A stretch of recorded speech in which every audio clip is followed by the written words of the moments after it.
You've built the family, added parameters, controlled materials, and visibility. Now it's time to make sure that the family actually works the way that you want it to. In the fifth and final video of BIM Depot's 5-part beginner series on Revit Family Creation, we'll walk through how to properly test, troubleshoot, and quality check your Revit families. This ranges from flexing parameters and finding broken constraints to optimizing file size and preparing content for your firm's library.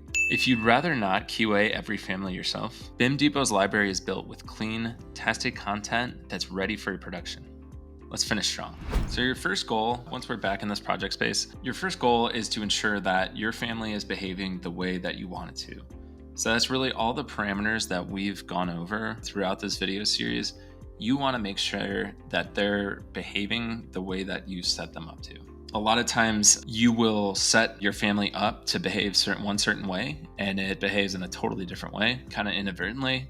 And then there's also instances where you're just working so fast that you may miss snapping to a reference plane or something. So you just want to come in and make sure that this is actually going to be useful for your project team. So what I always like to do is set up everything to be inspected. So essentially I will set up dimensions.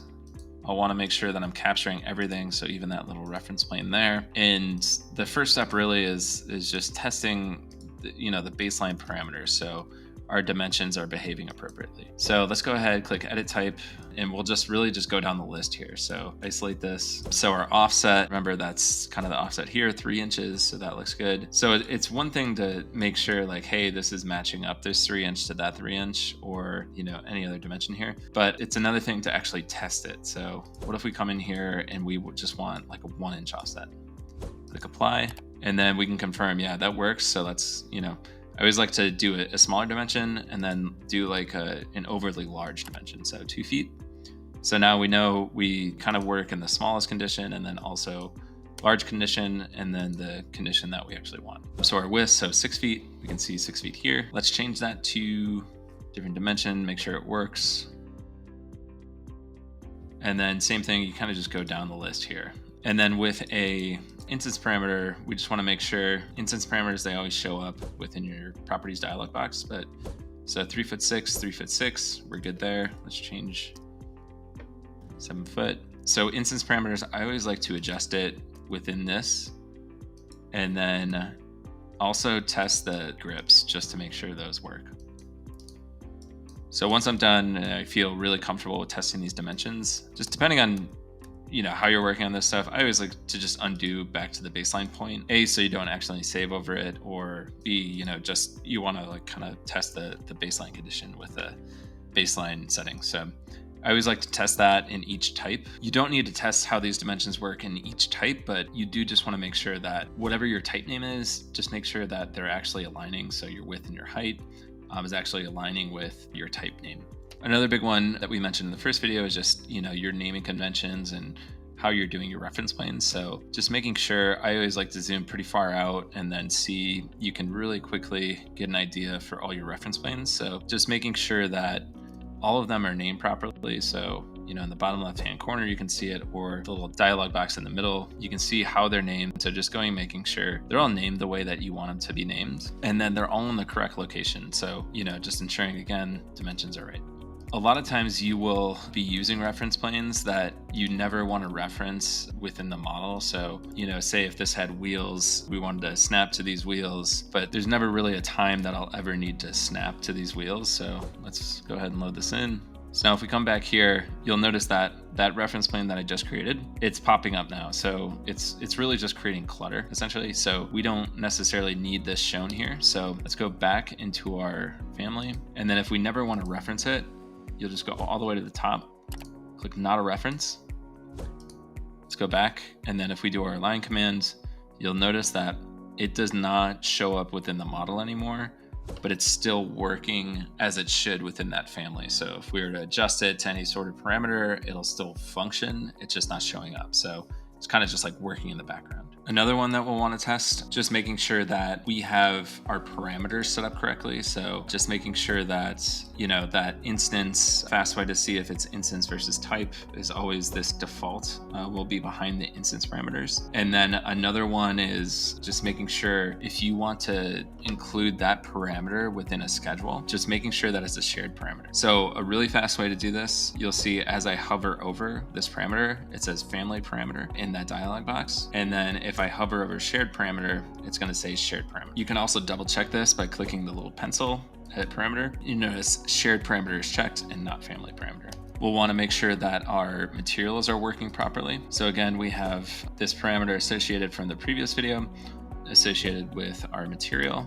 So we just want to make sure that every element, so say if we have multiple elements within this family, we just want to make sure that every single element has a material assigned to it. And then once we make sure here, we also just want to go to our 3D view. Let's go ahead and turn that into a rendered view. And again, just making sure it's behaving how we want it to behave. So, right now we're just by category. So if we wanted to, we could switch over to a specific type of material here. I think I switched it to the exact one that it was. Let's change it to stainless steel. So, just making sure that it's behaving the way it's supposed to. So just, testing it out, trying to push things to the limit of how it's actually going to be used within a project. So you're making sure that, it's working. The next thing that we want to make sure that it's actually showing the way we want in our course views. So how we had previously in the fourth video, our detail level for our lines. So we'll go ahead and put these back in.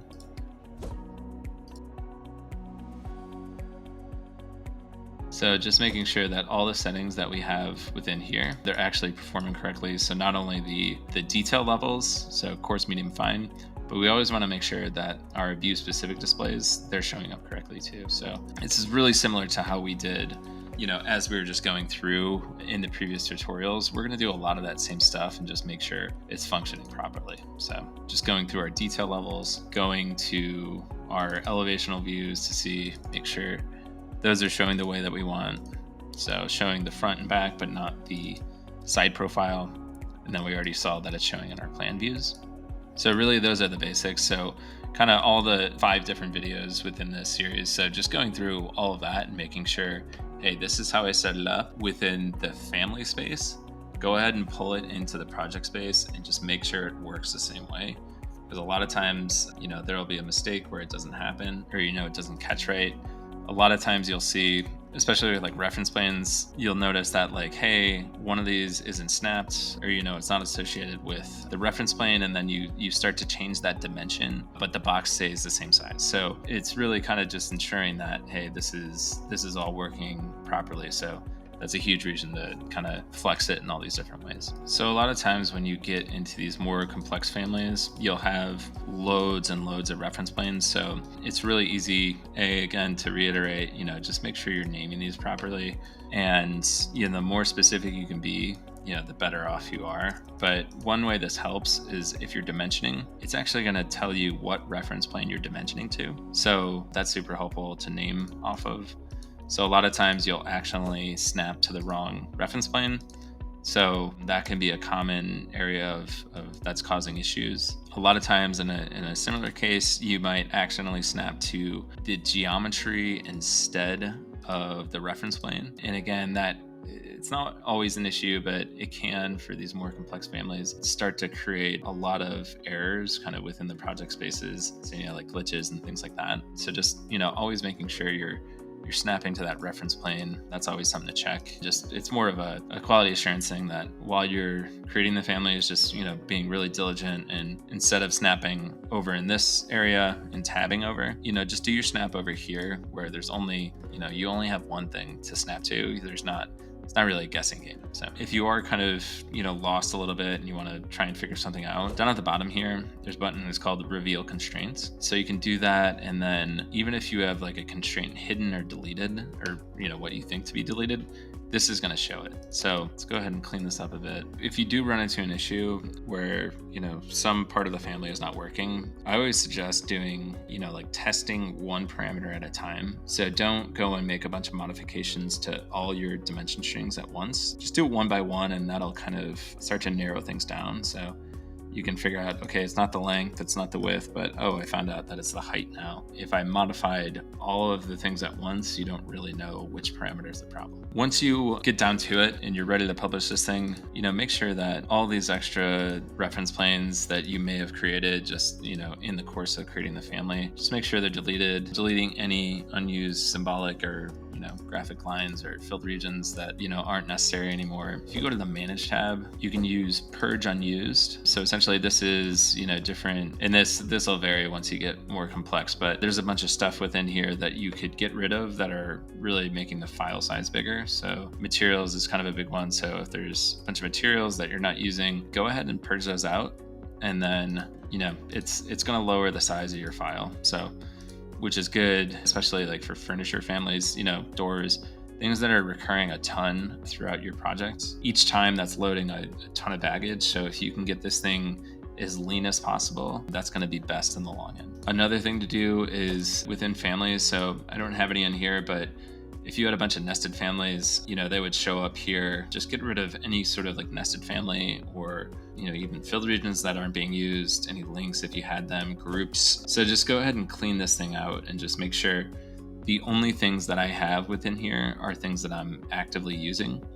If I'm not using it, I just get rid of it. So you can have your baseline, family templates with a bunch of stuff loaded in, but once you save out and you're ready to publish the family, just make sure all that extra fluff just gets deleted, so you're not just oversizing models. Coming back into your type parameter box, I always just make sure, you can even kind of see it here where I have this wall offset. So if you are taking an approach where you have, some sort of indicator like BD, BIM Depot, if there's a standard there, just make sure you follow it, because, there's nothing worse than somebody that just jumps in, kind of does it their own way. So, I've seen it where everyone's doing like title case and doing the firm standard, and then somebody comes in with all caps, they're not using any of the standards, and it's kind of just sloppy, and it's kind of confusing. So I would just make sure we're being super consistent with the naming, even down to the title case and all that, just what we're actually putting within there. It sounds like a little thing and a nitpicky thing, but when you're creating your standards, you really want to be really professional about it.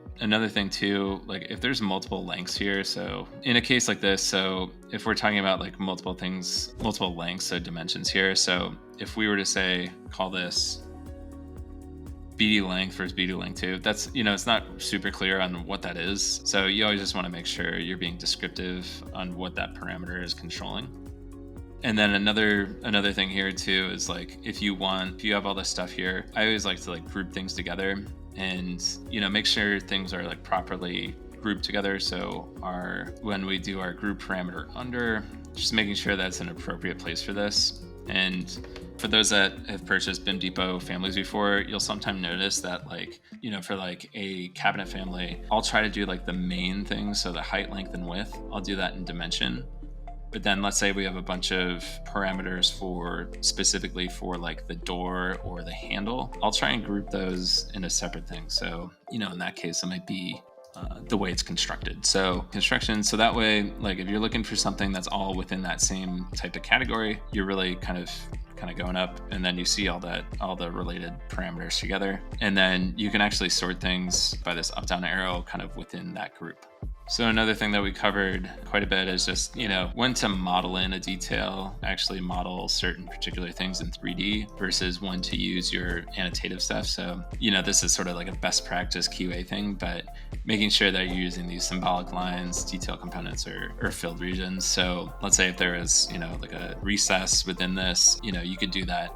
You could probably show that with a symbolic line instead of modeling it. The less 3D geometry complexity that you have within the model, smaller it's going to be. If there is a need for it, by all means do it. But if there's not a huge need for it to show it in 3D, I'd say just don't do it. It's going to save the file size tremendously.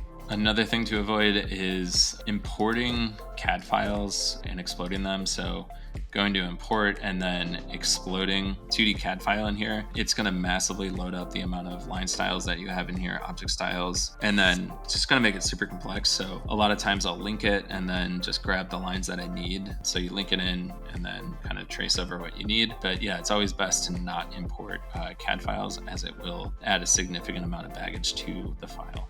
Yeah, and another thing, so You can also do arrays within families. We haven't gotten into that. That'll be a more advanced tutorial, but just limiting the amount of times you do arrays. If you can limit the amount of formulas that you're inputting here, so it's calculating a lot less in the background, that'll kind of save some computing time for your piece. And then kind of once you've input all of those best practices, once you get back into your 3D views, just make sure that you can move around your model kind of freely, and you're not, it's not creating a ton of lag once you kind of fly around the model. So another thing that helps just with your project teams and throughout the firm is just being really careful with how you name things. So how we went over in the first or second video, naming it, starting it with this GM, so generic model. So just using the abbreviation for the category, giving it a nice descriptive name.